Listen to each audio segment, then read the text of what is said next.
She looked him dead in the eyes, in front of a room full of people, and said, "Men like you don't build things. Men like you just get out of the way." The room went completely silent, and Ryland Foss, a 34-year-old single father with paint on his boots, a cracked phone screen, and exactly $214 in his checking account, didn't say a single word back. He just smiled, a quiet, slow smile, the kind that makes people uncomfortable because they don't know if they just underestimated someone or if they're about to find out. This is the story of how one woman's arrogance became the greatest mistake of her career, and how one man, written off, looked down on, and handed nothing, built something so extraordinary that the same woman who called him a loser would one day beg him for a seat at the table he built. Stay with me, because this story, it doesn't go the way you think it does. Not even close. Let's go back to a Tuesday morning in late October. Ryland Foss woke up at 5:14 a.m. Not because of an alarm, because his 6-year-old daughter, Bee, short for Beatrice, was standing beside his bed with a juice box, a library book about dolphins, and an expression so serious it could have belonged to a judge. "Daddy," she said, "dolphins sleep with one eye open. Do you do that?" Ryland blinked, rubbed his face, stared at this tiny human he was completely responsible for. "I do now," he said. That was life with Bee. Unpredictable, exhausting, the only thing that made any of it worth it. Ryland was a contractor, not the successful kind with a fleet of trucks and a logo on his shirt, more the kind who drove a 2009 pickup with a busted passenger window he'd been meaning to fix for 8 months. The kind who took any job that called, kitchen renovations, drywall patches, deck builds, whatever it was. He worked hard.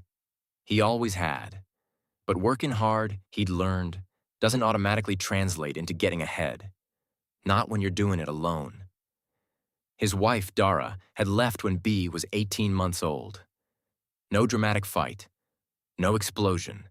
She just said one evening, calmly, like she was reading from a script she'd been rehearsing, "I love you, Ryland, but I don't love this life, and I can't pretend anymore."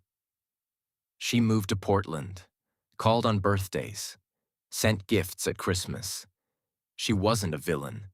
She just left. And Ryland was left holding a daughter who didn't understand where mommy went, a mortgage he couldn't afford on one income, and a grief that didn't have a clean name. He didn't fall apart. He couldn't afford to. He sold the house, moved into a 2-bedroom apartment in Glenfield, Ohio, a city nobody outside of Ohio has ever heard of. And most people inside Ohio only remember because of the paper mill that closed in 2019 and took 1,400 jobs with it. He enrolled Bee in the school 2 blocks away. Made friends with Ms. Patton, her kindergarten teacher, because Bee talked about her constantly. Figured out how to make school lunches that weren't embarrassing. Learned which mornings required juice boxes and which required chocolate milk depending on Bee's mood. He built a small life. A tight one. A real one. But there was a dream underneath it. There had always been a dream. Ryland had a notebook, yet a beat-up, spiral-bound notebook with a blue cover that he'd been carrying since college. Inside it were sketches, measurements, layouts, ideas. Plans for a construction and design company that would specialize in affordable, high-quality renovations for working-class homeowners. People who deserved a beautiful kitchen, a solid deck, a home that felt like theirs, but couldn't pay the prices the fancy firms charged. He called it, in the notebook, in his head, nowhere else, groundwork. He'd never told anyone about groundwork. Not really. because every time he thought about telling someone, the voice in his head reminded him of the numbers in his bank account and laughed. But October changed things, because in October, Ryland got a call from his old college buddy Prentice, who worked in commercial real estate in Columbus. "Okay, there's a pitch competition," Prentice said. "Small business, regional. First prize is $250,000 in startup funding and a mentorship package worth another 100. Entry fee is $500. You've been talking about groundwork for 10 years, Ryland. Either put it in or shut up about it." Ryland sat in his truck outside the hardware store for 20 minutes after that call. $250,000, $500 entry fee. He had $214. He sold his grandmother's watch, the one Dara had given back to him when she left, because she said it belonged with the Foss family. He'd kept it in a box under his bed.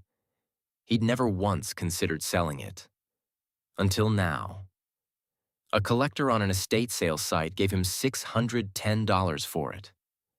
Ryland paid the entry fee, bought Bea a new pair of shoes she'd been needing, and put the rest in savings.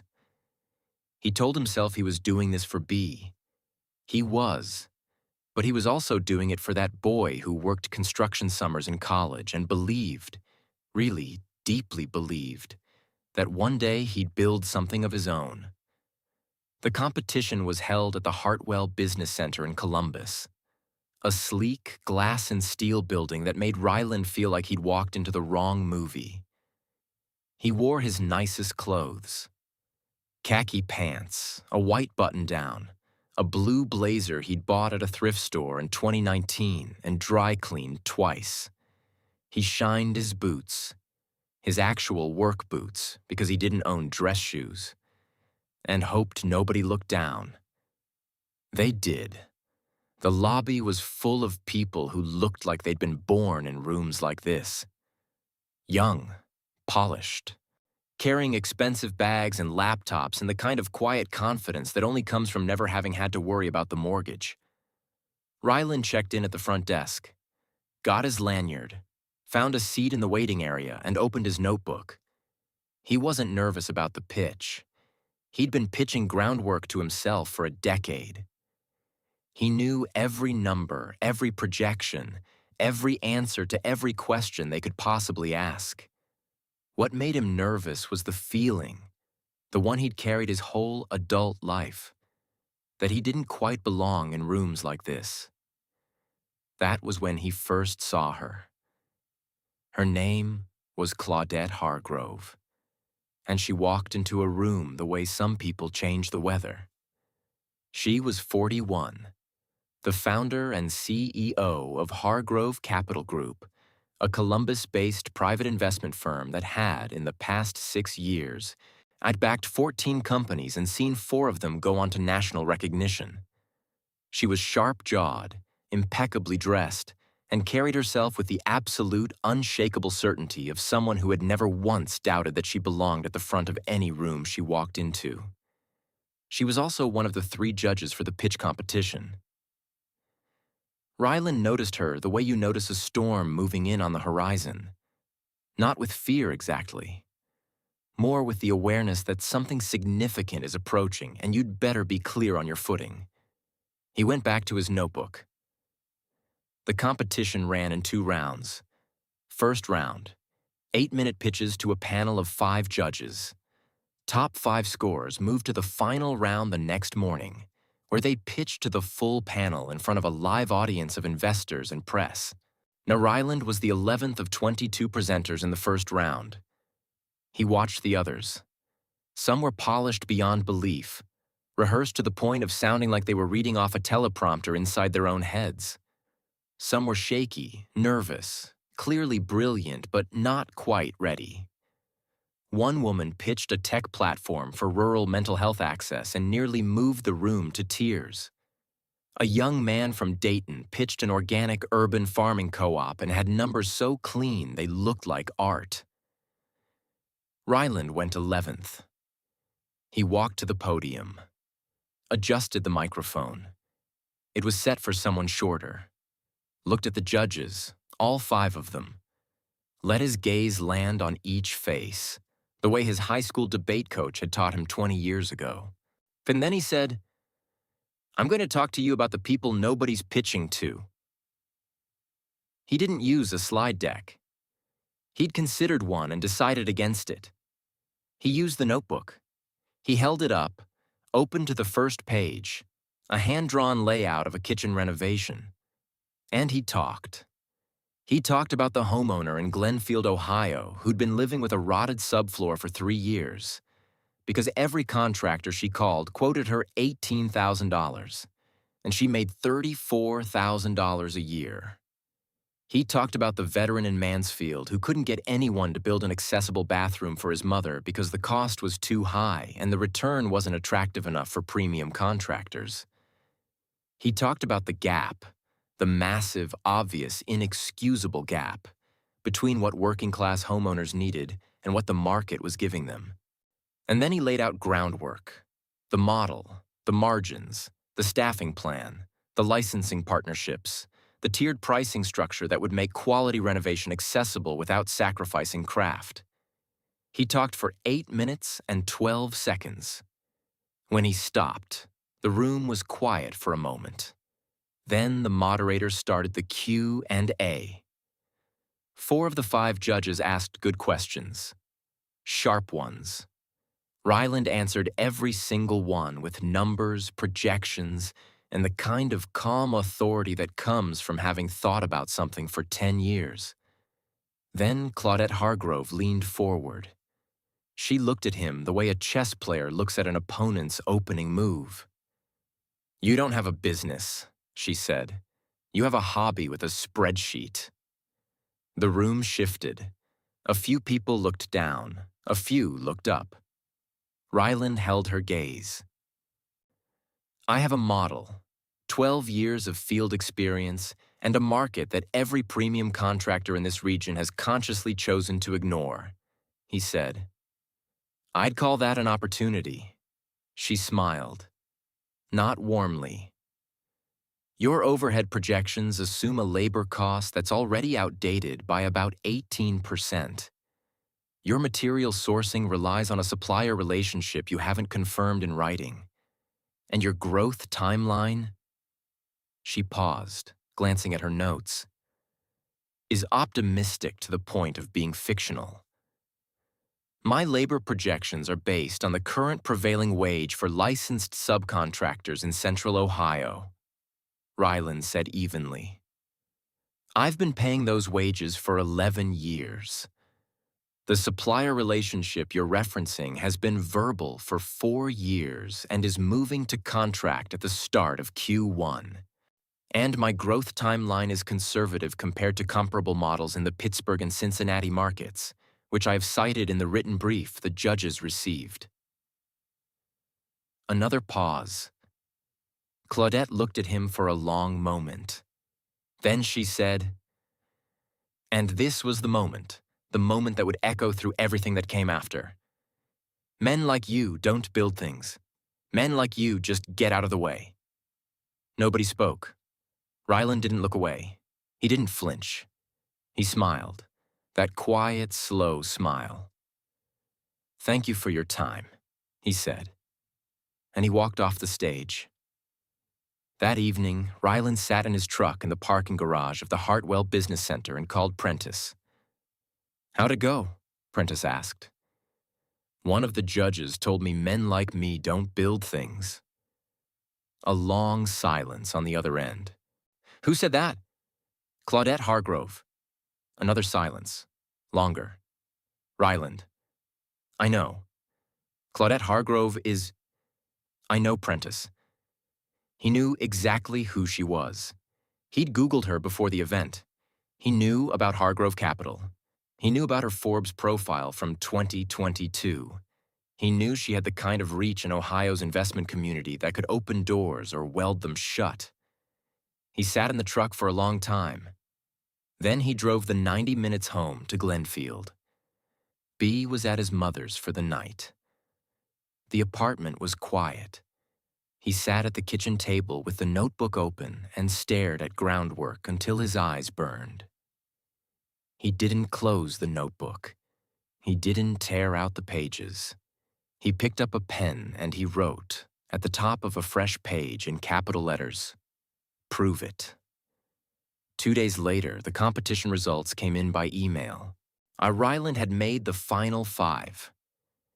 He read the email 4 times before it felt real. Then he called his mother, who cried. Then he called Prentice, who screamed. Then he went to Bee's room where she was doing a puzzle on the floor, and he got down on the carpet next to her and hugged her for so long she eventually said, "Daddy, you're squishing my dolphin piece." He laughed until his ribs hurt. The final round was the next morning at 9. He had 17 hours. He spent 12 of them at the kitchen table, rebuilding his pitch from the ground up. Not because it was wrong, but because Claudette Hargrove had identified 3 soft points, and he was going to walk back into that room with those 3 points so airtight they could survive a hurricane. He called his supplier, a man named Walt Briggs, who'd been buying materials with him for years, at 7 p.m. and asked if they could get the contract in writing by morning. Walt said, "Ryland, I've been meaning to formalize this for 2 years. Send me the paperwork tonight and I'll sign it and email it back before midnight." Ryland drafted the contract. Walt signed it at 11:43 p.m. He updated his labor cost analysis using figures he pulled directly from the Ohio Department of Commerce's most recent prevailing wage survey, published 6 weeks prior, not yet widely circulated. He printed everything, made copies, put them in a folder, slept for 4 hours, woke up at 5:14 a.m. again. Bee was back home. She was standing beside the bed with a juice box and a very serious expression. "Daddy, are you nervous?" "Yeah, baby, a little." "Ms., a patent says nervous just means you care." He stared at his daughter. "Ms. Patton is a very smart woman." "I know," Bee said. "She lets us have goldfish crackers on Fridays." He got up, made her breakfast, dropped her at school, and drove to Columbus.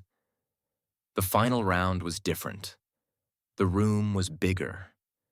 There was a live audience now, maybe 150 people. Investors, press, a few local politicians, people from the business community, cameras, microphones. The energy was different, sharper, higher. The 5 finalists were seated together in a waiting area backstage. Ryland recognized 2 of them from the first round. The woman with the mental health tech platform, whose name was Adele, and the young man from Dayton, whose name was Kwame. They all made small talk. The polite and slightly terrified small talk of people who are about to do something that matters. Ryland was 4th to present. He watched the first 3 go. They were all strong, better than he'd expected, honestly. The competition was real. When his name was called, he picked up his folder, walked to the podium, and looked out at the room. The judges' panel was there. All 5 of them, including Claudette Hargrove, who was seated at the center of the table like she always had been and always would be. She looked at him with an expression that was perfectly, deliberately neutral. He pitched groundwork, again, but not the same way. This time, he opened with a story. "In the fall of 2021, I was hired by a woman named Doris to repair her kitchen floor. Doris was 67. She lived alone. She'd been putting off that repair for 4 years because 3 contractors had quoted her between $15,000 and $22,000, and her fixed income simply couldn't absorb that. By the time I got there, the subfloor was compromised enough that it was a genuine safety hazard. She had a system. She knew which boards to step over, which spots to avoid. She'd built her life around the damage because she couldn't afford the fix. He paused. I charged her $4,200. I used reclaimed materials where structurally appropriate, applied a first-time customer discount, and finished in 3 days. When I was done, she walked across her kitchen floor. The entire kitchen floor, not just the safe parts. And she cried. Another pause. That is the market I am serving. That is the gap I am filling. And that is why groundwork is not a hobby with a spreadsheet. He looked directly at Claudette as he said it. She did not look away. He went through the full pitch, every number, every projection. He distributed the signed supplier contract to the judges, a move that clearly surprised the panel. He showed his updated labor analysis with the sourcing citation. He answered 7 questions from the full panel. Claudette asked 2 of them. Her questions were harder this time. Not because she was being cruel, because she was genuinely probing, testing the structure, looking for the weaknesses. He answered both. Precisely. With data. When the Q&A ended and the moderator thanked him, Rylan nodded, collected his folder, and walked back to his seat. Adele leaned over and whispered, "That was incredible." "Thanks," he said. "You know your pitch was too." She smiled. "I'm rooting for you." "Root for yourself first," he said. "Then me." The deliberation took 40 minutes. 40 minutes in which Rylan sat in the waiting area, drank terrible coffee from a machine, and thought about B, about the apartment in Glenfield, about the notebook, about his grandmother's watch, about Doris and her kitchen floor, about the word Claudette Hargrove had used. Loser. She hadn't actually said that word. She'd said men like you don't build things. But the word underneath it was clear enough. He thought about the people in his life who had assumed, quietly or loudly, that he would top out at what he already was. That a contractor from Glenfield with a kid and a cracked phone and thrift store blazer was already at his ceiling. He thought about how long he'd half believed it too. The moderator came back into the waiting area. "We're ready for the announcement." They filed back into the main room. The audience was still there, buzzing with quiet conversation that stopped as the finalists took their seats. The head judge, a man named Burton, silver-haired and deliberate, took the microphone. He spoke for a few minutes about the quality of the field, the strength of the ideas, the difficulty of the decision, the kind of careful preamble that makes everyone's heart rate climb. Then he said the name. The winner of this year's Regional Small Business Innovation Award and recipient of $250,000 in startup capital. Rylan Foss, Groundwork Home Solutions. Ryland heard his name. He didn't move for a full second. Then Adele was clapping beside him. Then Kwame. Then the whole room. He stood up, walked to the front, shook Burton's hand, took the plaque, the envelope, stood at the podium with the room applauding and thought strangely about B's juice box that morning, about Ms. Patton and goldfish crackers on Fridays, about a notebook with a blue cover. He looked out at the room, smiled, and said simply, "Thank you, I'm going to go build something now." The applause was warm and genuine. He did not look at Claudette Hargrove on his way back to his seat. He didn't need to. Backstage, as the finalists were collecting their things, Claudette appeared. She walked directly to him. Rylan saw her coming and waited. She stopped 2 feet away, looked at him with an expression he couldn't immediately read, and then she said, "You updated the supplier contract overnight. Yes? And the labor analysis. Yes? She studied him. You came back with better data because I told you the data was weak. You were right that it was weak. I fixed it. A long pause. That's an unusual response, she said. To what? To being insulted. Ryland tilted his head slightly. Ms. Hargrove, the only part of what you said that insulted me was the part that wasn't about the pitch. The part about the pitch was just feedback. I use feedback. She looked at him for a long, measuring moment. Then she said, and it cost her something, you could see it. I said something that was unfair, the personal comment. It was unfair and it was unprofessional. Ryland nodded once. I accept that, he said. You're not going to. No. She seemed slightly thrown by that, like she'd braced for something she didn't get. Take my card, she said. She held it out. Not as an apology. I don't do apologies by business card. Take it because I think what you're building is real, and when you're ready for Series A capital, I want to be in the room. Ryland took the card, looked at it, put it in his breast pocket against his heart. I'll call you, he said, when the time is right. She almost smiled. Almost. See that you do, she said, and walked away. What happened next wasn't a movie montage.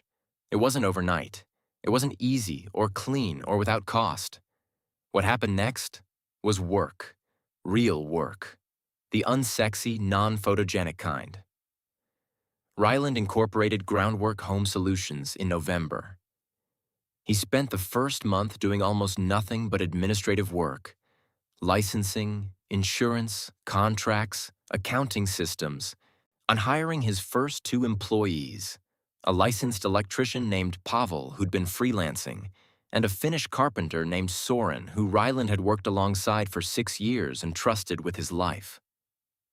He set up in a small office in Glenfield, a rented space above a dry cleaner that smelled like steam and chemicals, and worked from 6 a.m. until pickup time at school, and then again from 9 p.m. until he fell asleep at the desk.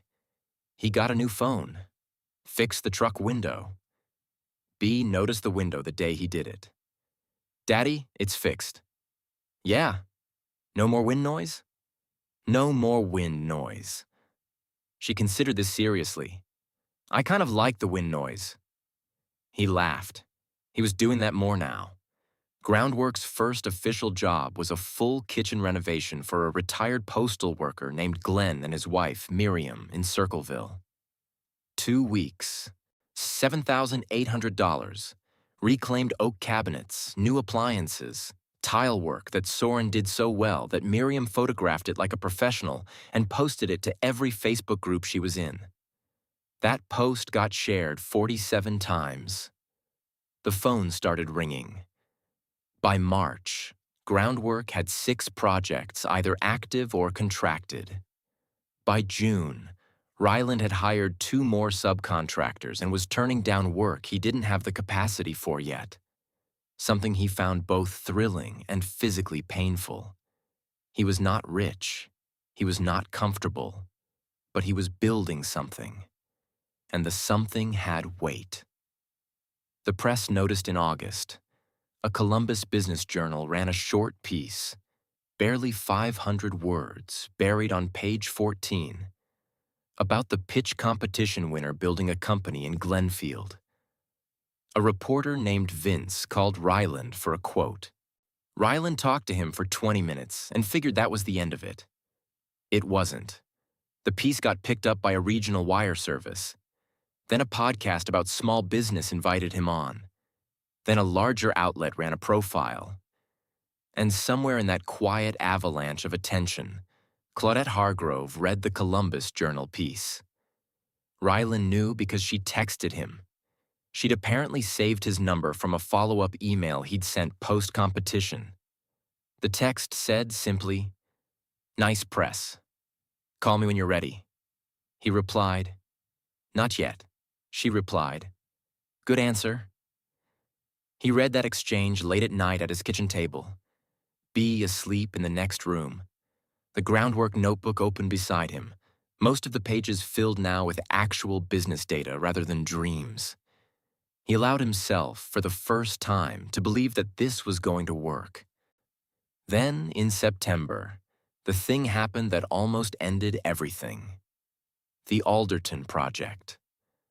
Alderton was a large-scale renovation, 15-unit affordable housing complex in Columbus, the biggest job groundwork had bid on by a significant margin. The contract was worth $340,000. It would have doubled their revenue for the year and established them as a legitimate commercial player, not just a residential shop. They won the bid. And for 6 weeks, everything went beautifully. The crew was running clean.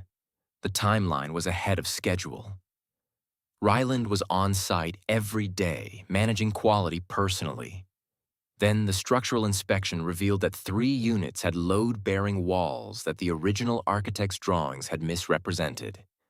The walls needed reinforcement before any cosmetic work could proceed. Work that wasn't in the groundwork contract, work that would cost somewhere between $60,000 and $80,000, and work that the property developer, a company called Viridian Group, insisted was groundwork's problem to solve. Their contract was ambiguous on this point. Ryland's attorney, a sharp woman named Philippa who he'd hired on a payment plan, read it 3 times and said, "They're wrong, but they're not so wrong that a judge couldn't see it differently. This is a negotiation, not a lawsuit." Viridian's position was simple and brutal.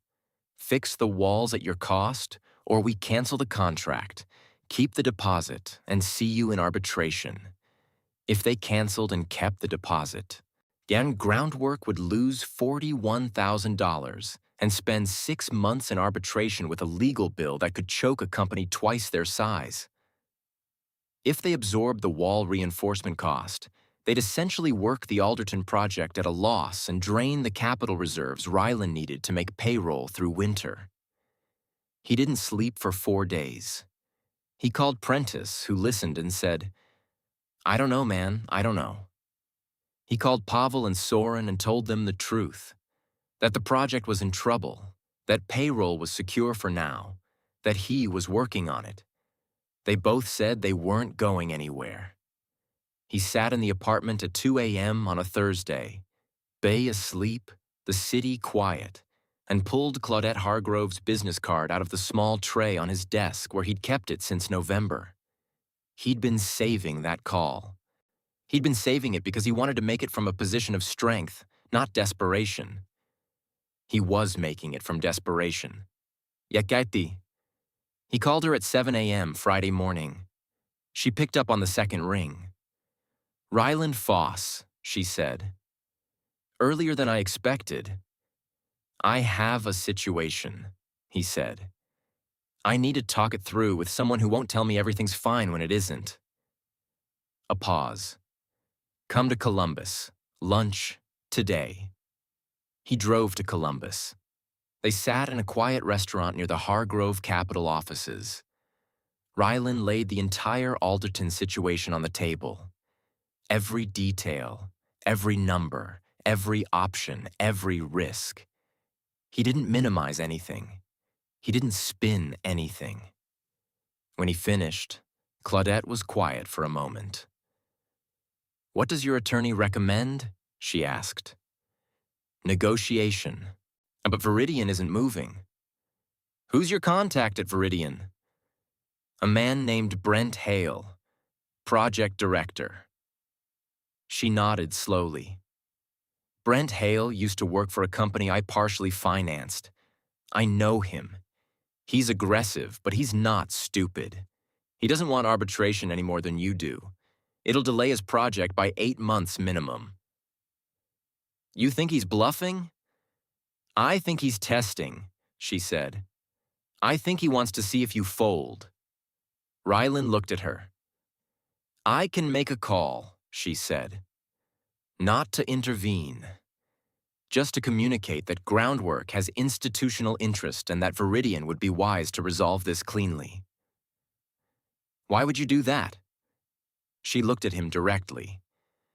Because I told you I wanted to be in the room when you were ready for Series A. That room doesn't exist if you don't survive this.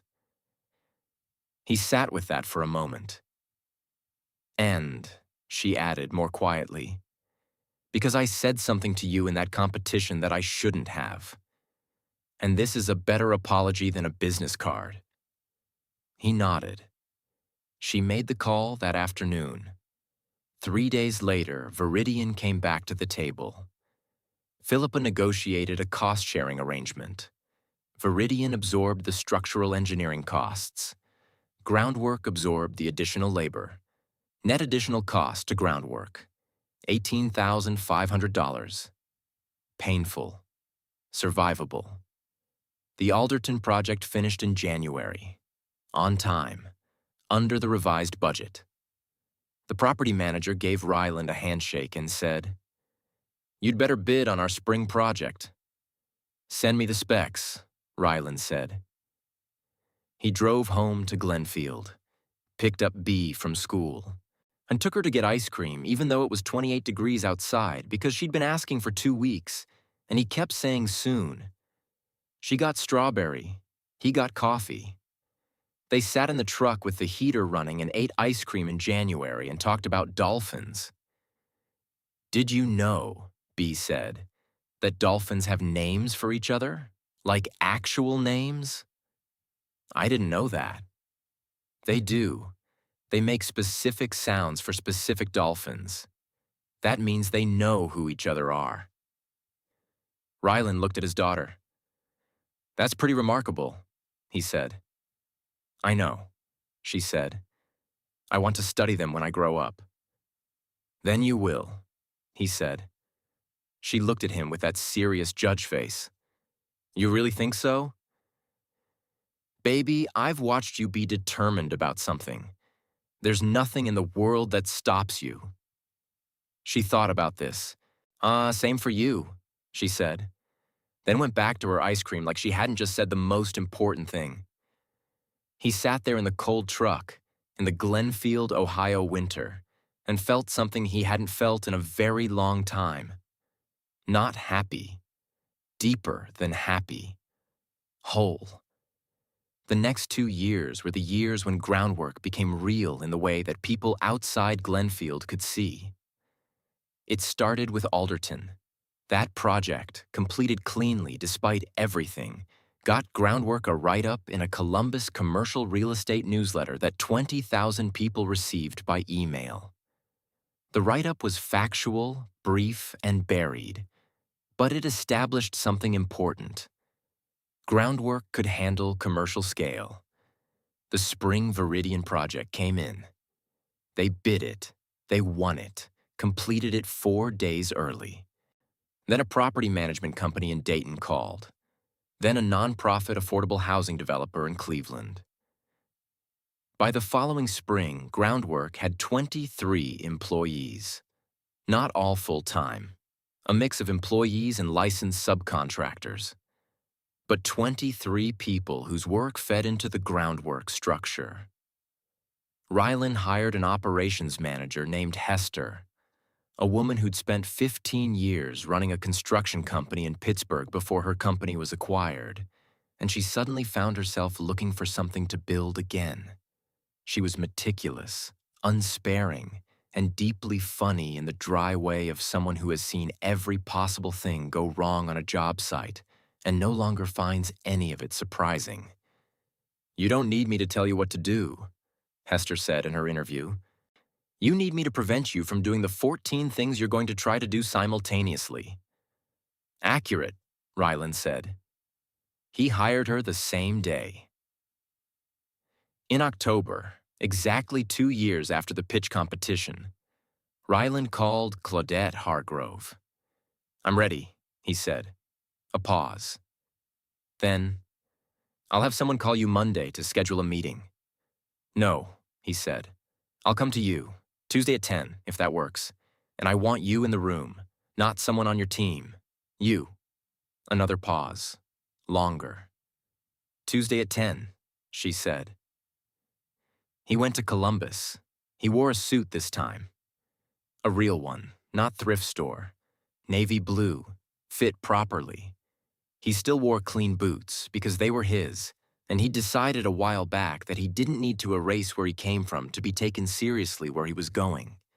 He walked into the Hargrove Capital offices and thought, distantly, about the Hartwell Business Center 2 years ago. How foreign that glass and steel world had felt. It didn't feel foreign now. It felt like a meeting. He pitched to Claudette and 2 of her partners for 90 minutes. This wasn't a competition. It was a conversation. Rigorous, detailed, real. At the end, one of the partners said, "What's your Series A ask?" $2.5 million, Ryland said, with a right of first refusal on Series B. The partner looked at Claudette. Claudette looked at Ryland. "We'll come back to you with terms by end of week," she said. "I have 2 other meetings this week," Ryland said. It was true. Prentice had connected him to 2 other firms. "I'll need terms by Thursday to give them appropriate notice." Claudette smiled. A real one. And this time, small but real. "Thursday," she said. Terms came. Wednesday, he signed Friday. Groundwork Series A, $2.7 million. Hargrove Capital leading, with 2 co-investors. Valuation that even in the conservative scenario represented something Ryland couldn't have imagined from a truck in a hardware store parking lot. He drove home and sat at the kitchen table with the notebook. He turned to the page where he'd written, "Prove it" in capitals. He stared at it for a long time. Then he wrote underneath it, in smaller letters, "Proved." Then he went to Bee's room, where she was building a model of a dolphin skeleton she'd gotten as a birthday gift. "Daddy, did something good happen?" "Yeah, baby, something really good." She looked at him, nodded, satisfied. "Good," she said. "Help me find the dorsal fin piece." Now. But here's where the story gets interesting. Because everything so far, the competition, the Alderton crisis, the funding, all of that was the foundation. The real story, the one that closes this chapter entirely, happens 18 months after the Series A.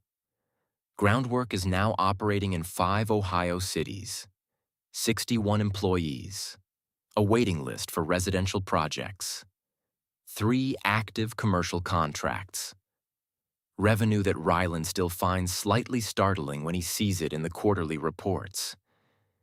They've been featured in a regional business magazine.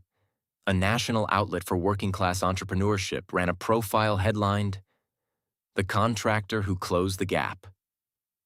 Ryland has been asked to speak at 4 events. He's said yes to 2. He's not famous. He's not wealthy by the standards of the rooms he now sometimes moves in.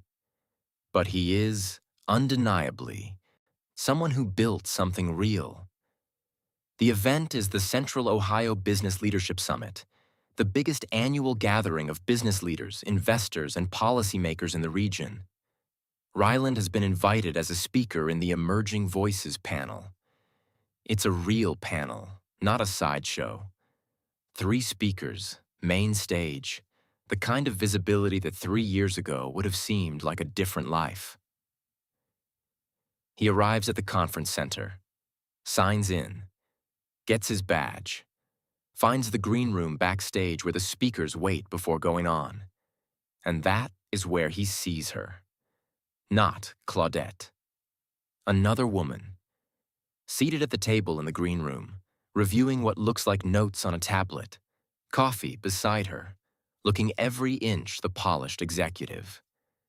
Her name tag reads, Renata Okafor, CEO, Viridian Property Group. Ryland stops in the doorway. Renata Okafor is not Brent Hale, the man who nearly destroyed Groundwork with the Alderton contract dispute. Brent Hale had left Viridian 8 months ago, quietly, in circumstances nobody discussed publicly. Renata Okafor had taken the CEO role 4 months back. She looks up from her tablet, sees him, reads his badge. Rylan Foss, groundwork. Her expression opens slightly. The Alderton Project. Yes, he says and crosses the room and they shake hands. I inherited that file when I took the role, she says. I want you to know, what happened on that contract was not how Viridian operates, or how it should have operated. He looks at her. The work your team did, the quality, the timeline, we use it internally as a benchmark now. I hope there's an opportunity to work together again. Properly this time. Send me your spring pipeline, Rylan says. I'll have Hester look at it. She almost smiles. Done. They end up on the same panel. Rylan speaks for 12 minutes about Groundwork's model, about the working-class homeowner market, about the idea that dignity in your home is not a luxury. The audience response is warm, real. And then, this is the part.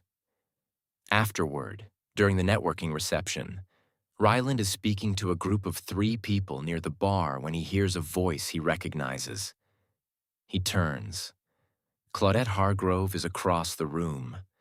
She's speaking to a circle of people, the center of that particular orbit the way she always is. And she's talking about groundwork. He can't hear all of it from this distance, but he catches pieces. Exactly the kind of model I should have recognized immediately. Took 2 rounds for me to see what he was doing. Frankly, the best investment decision I've made in the last 3 years. She looks up at that moment, meets his eyes across the room. There's something in her expression that is complicated and human and real. Pride, regret, respect. Something that doesn't have a clean name. She raises her glass slightly in his direction. He raises his back. Also, that's it. That's the whole exchange. But it is, somehow, enough. 6 weeks after the summit. Rylan gets an email from Claudette's office. Subject line, proposal. Advisory board position. He reads it. She's forming a new advisory board for an initiative she's launching. A fund specifically targeting small business owners from working class and rural backgrounds who've been historically overlooked by conventional venture capital. She wants people on the board who've lived that experience, who understand what it costs. She wants him. He reads the email twice. Then he picks up the phone. She answers on the second ring. You read it, she says. I did. And? Tell me what you're actually trying to do, he says. Not the email version, the real version. A pause. Then, and this is the version. I've spent 20 years funding people who looked like good bets from the outside. And I've missed some of the best bets I've ever encountered because I let optics make decisions for me. I don't want to keep doing that. And I think you understand something about what gets missed and why that I can't replicate with someone else in that seat. Ryland is quiet for a moment. I'll take the seat, he said, but I want one condition. What's the condition? Every applicant to this fund gets a real pitch meeting, not a screener, not an online form, a room and a panel and a chance to actually make their case. Every single one. A long pause. That's expensive. Yes, it's also correct, she says quietly. Done. He hangs up the phone, sits at the kitchen table. The notebook is there. It's not the same notebook. That one fell apart somewhere around month 8 of Groundwork's first year. But it's the same kind. Same blue cover. Same spiral binding. He opens to a fresh page. At the top, he writes 2 words. What's next? Not a question. a direction. Because that is the thing about people like Rylan Foss. The people who got told they were at their ceiling.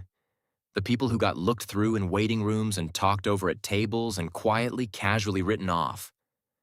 The thing about those people when they decide, really decide, to keep going, they don't stop at proving it. They just keep building. 2 years later, Groundwork Home Solutions operates in 8 cities, 92 employees, a training program, the Groundwork Apprenticeship, that takes young people from working-class backgrounds and trains them in skilled trades, pays them a living wage while they learn, and places them with vetted contractors across the Midwest. Rylan did not start the apprenticeship because it was a good business move. He started it because when he was 22 and trying to break into skilled contracting, nobody gave him a pathway. He had to build his own, plank by plank.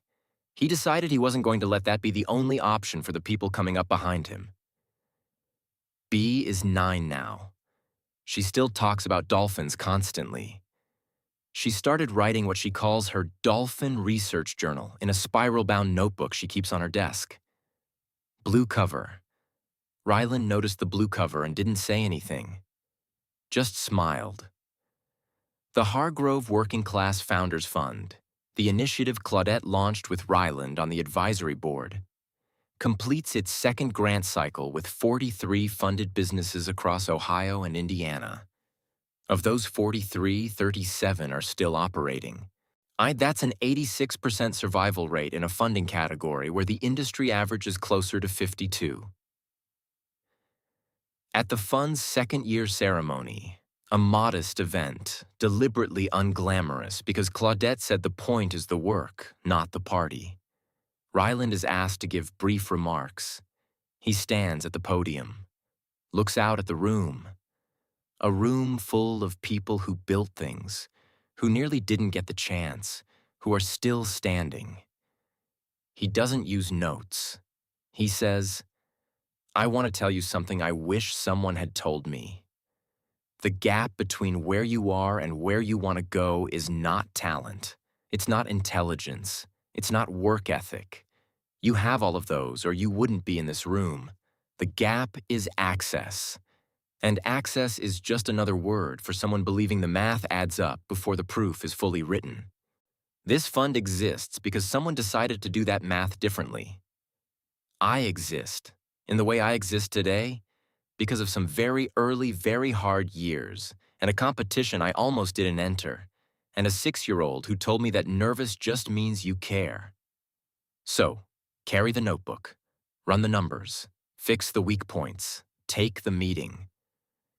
And when someone tells you that people like you don't build things, let the thing you build be your answer." The room is very quiet for a moment. Then the applause starts, warm and sustained. He nods, leaves the podium, finds his seat, pulls out his phone and sends a text to B, who is at school. Big speech today. She responds 40 minutes later because phones are not allowed in class until lunch. "Did you use the pause like I showed you?" He laughs out loud, right there in the middle of the reception. Because yes, he did use the pause. He texts back, "Yeah, baby, I used the pause." Her response is one word. Good. So let's sit here for just a moment. Because I don't tell you this story to say that hard work always wins. I've told enough stories on this channel to know that isn't always true. I tell you this story because of what Rylan Foss understood, almost instinctively, even when he was sitting in a parking garage trying to figure out if any of it was worth it. He understood that the cruelest thing someone can do to you is not insult you. The cruelest thing is to get you to believe the insult. Claudette Hargrove said something ugly and unfair. She did. She knew it the moment she said it, even if it took her longer to admit it. But she didn't break Rylan Foss. She couldn't.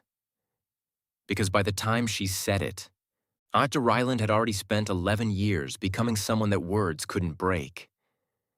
He'd been broken by harder things, by a wife who left, by a mortgage he couldn't carry, by the quiet grinding of building a small life on your own and wondering if the small life was all there was.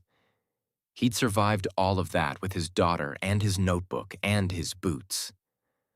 A sentence from a judge at a pitch competition was not going to be the thing. And here is the other thing. The thing I want you to hold on to. He didn't win by revenge. He didn't win by proving Claudette Hargrove wrong in some dramatic public way. He didn't use her words as fuel for bitterness. He used them as fuel for clarity. They said, I don't build things. Let me go build something. That's it. That's the whole strategy. You know who else is sitting somewhere right now with a notebook full of plans and a bank account that doesn't match the size of their dream? Probably a lot of you watching this. And maybe someone in your life has said something similar. Maybe not as directly as Claudette said it. Maybe more quietly. The raised eyebrow, the polite skepticism, the, oh, that's interesting. That means I don't think you can do that. Here's what Rylan Foss knows, and what I want you to take with you. You don't have to convince them. You just have to keep going. The notebook, the numbers, the supplier contract signed at midnight, the updated labor analysis, the $500 entry fee that came from selling a watch you couldn't afford to sell. The detail work, the unglamorous, necessary, foundational detail work.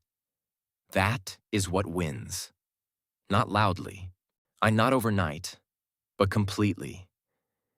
If this story moved something in you, if somewhere in Rylan's story you saw yourself, your dream, your notebook, I want to hear from you. Drop it in the comments. Tell me what you're building. Tell me what you've been told you can't do. I read every comment, every single one. And if you're new here, welcome to Crest Stories. We tell real human stories about what it costs to rise, what it takes to survive, and what it feels like when the thing you almost gave up on becomes the thing that defines you. Hit subscribe, because we're just getting started. And keep going. Whatever you're building, keep going.